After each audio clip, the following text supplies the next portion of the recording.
চরণ সেবা করলে নারী জাতি কি ফল হয় সেটা আপনাদের কাছে বলছি। সাবিত্রী নামে একজন সতী ছিলেন, সত্যবানের স্ত্রী। বনের মধ্যে যখন সত্যবান মরে গেলেন তখন যমরাজের সঙ্গে সাবিত্রী স্বামী চরণ সেবা করার প্রতিফলে তিনি চলে গেলেন ওই যমের সঙ্গে সঙ্গে। আহা, আগুনের মধ্যে দিয়ে যায় সাবিত্রী চলে যায়, শাখর মধ্যে দিয়ে যায়, জলের মধ্যে দিয়ে যায় সাবিত্রী চলে যায়।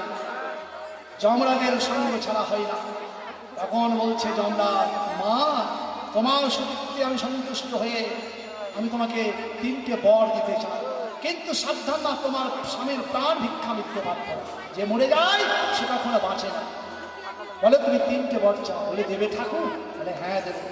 দেখুন, স্বামীর চরণ যদি মায়েরা সঠিকভাবে সেবা করতে পারেন, শ্বশুর শাশুড়ি একটা যদি সঠিকভাবে পালন করতে পারেন, শাস্ত্র বলেছে যমরাজ কেন, দেবতা তার আপন জ্ঞান ভুলে গিয়ে আপনার দিকে শুভ দৃষ্টি করতেই করবে।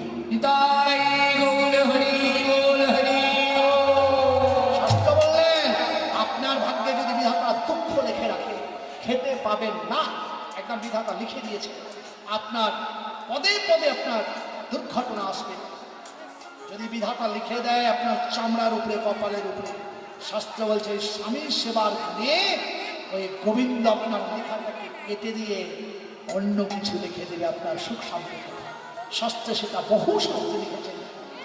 সত্যবান মনে গিয়েছেন, বলছে বলো মা কি বর চাও? বলছে বাবা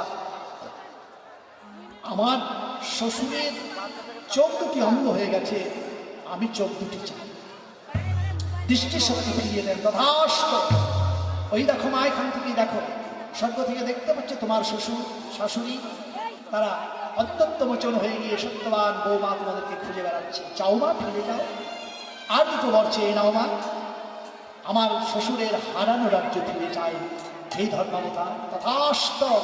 ওই দেখো যারা রাজ্য নিয়েছিল তারা দিতে আসছে, বড় আদর করে পতাকা টাঙিয়ে তোমার শ্বশুরকে ফিরিয়ে দেবে। যাও মা, আর একটা বর চেয়ে দাও, কিন্তু তোমার স্বামীর প্রাণ ভিক্ষা ছাড়া।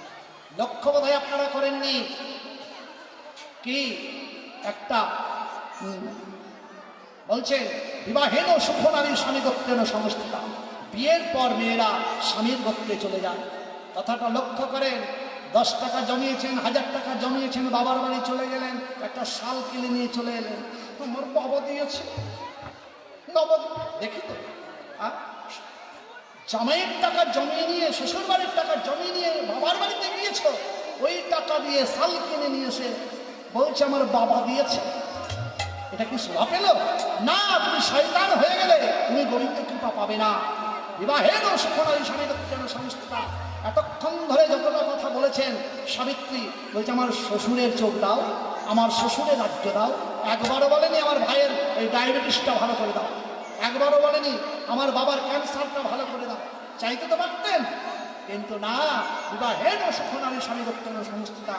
ওগো সমাজের নারী সকল, যারা বিবাহিত নারী আছো, যারা স্বামীর স্ত্রী আছো, মনে রেখে নাও, বিয়ের পর তোমাদের কর্তব্য স্বামীর সঙ্গে থেকে স্বামীর ঘরের মঙ্গল কামনা করা। ওর হরিব, এ হচ্ছে তোমাদের কাজ। কিন্তু সেটা না করে যদি উল্টো করো, তোমাদের নরকেও ঠাঁই হবে। আর একটা বর চেয়ে নাও মা, সাবিত্রী তোমার ধ্যানে আমি সন্তুষ্ট হয়েছি, তোমার স্বামী সেবাতে আমি সন্তুষ্ট। বলে দেবে তো ঠাকুর? আকাশের চন্দ্র সূর্য গ্রহ নক্ষত্র সাক্ষী, নিচের পাতালের নাগগণ মর্তের মণিগণ সাক্ষী, দেবেন তো? বলে দেব দেব দেব। যদি দিতে হয় হে ধর্মাবতার, হে যমরাজ, তাহলে আপনি এই বর প্রদান করুন, 5 বছর পর পর যেন আমি 100 পুত্রের জননী হতে পারি।